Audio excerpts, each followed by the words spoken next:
எத்தனையோ பெரியவங்க எல்லாம் நம்ம அதை கட்டி காத்த ஒரு சங்கத்துல அதுக்கு ஒரு செங்கலை கூட எடுத்து வைக்காதவர் தான் இந்த விஜய்.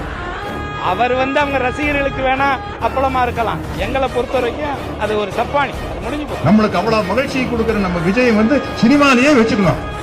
சினிமாலேயே வச்சுக்கணும்னா என்ன பண்ணோம், நாம சந்தோஷமா இருக்கிறதுக்காக அவர் சினிமாக்கு அனுப்பிச்சிடணும். இல்ல அவர் போயிடுவார், அதுக்கு ஏதோ ஏற்பாடெல்லாம் நடந்துட்டு இருந்தா மறுபடியும் இருக்கிறதாலும் திமுக அழிக்கணும், திமுக அழிக்கணும், திமுக சொன்னவனை பூராமே காணாம வந்தாளைங்களா.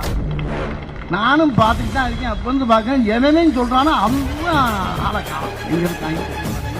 வாங்கிட்டு 15% வாங்குவார் என்று சொன்னால் கூட, உங்க கருத்து கணிப்பு அப்படி இருந்தால் கூட ஒரு சீட்டு ஜெயிக்க மாட்டார் விஜய். தாளுக்கு வார்த்தை கூட பிடிச்சு பாருங்களா, நாகரிகண்டா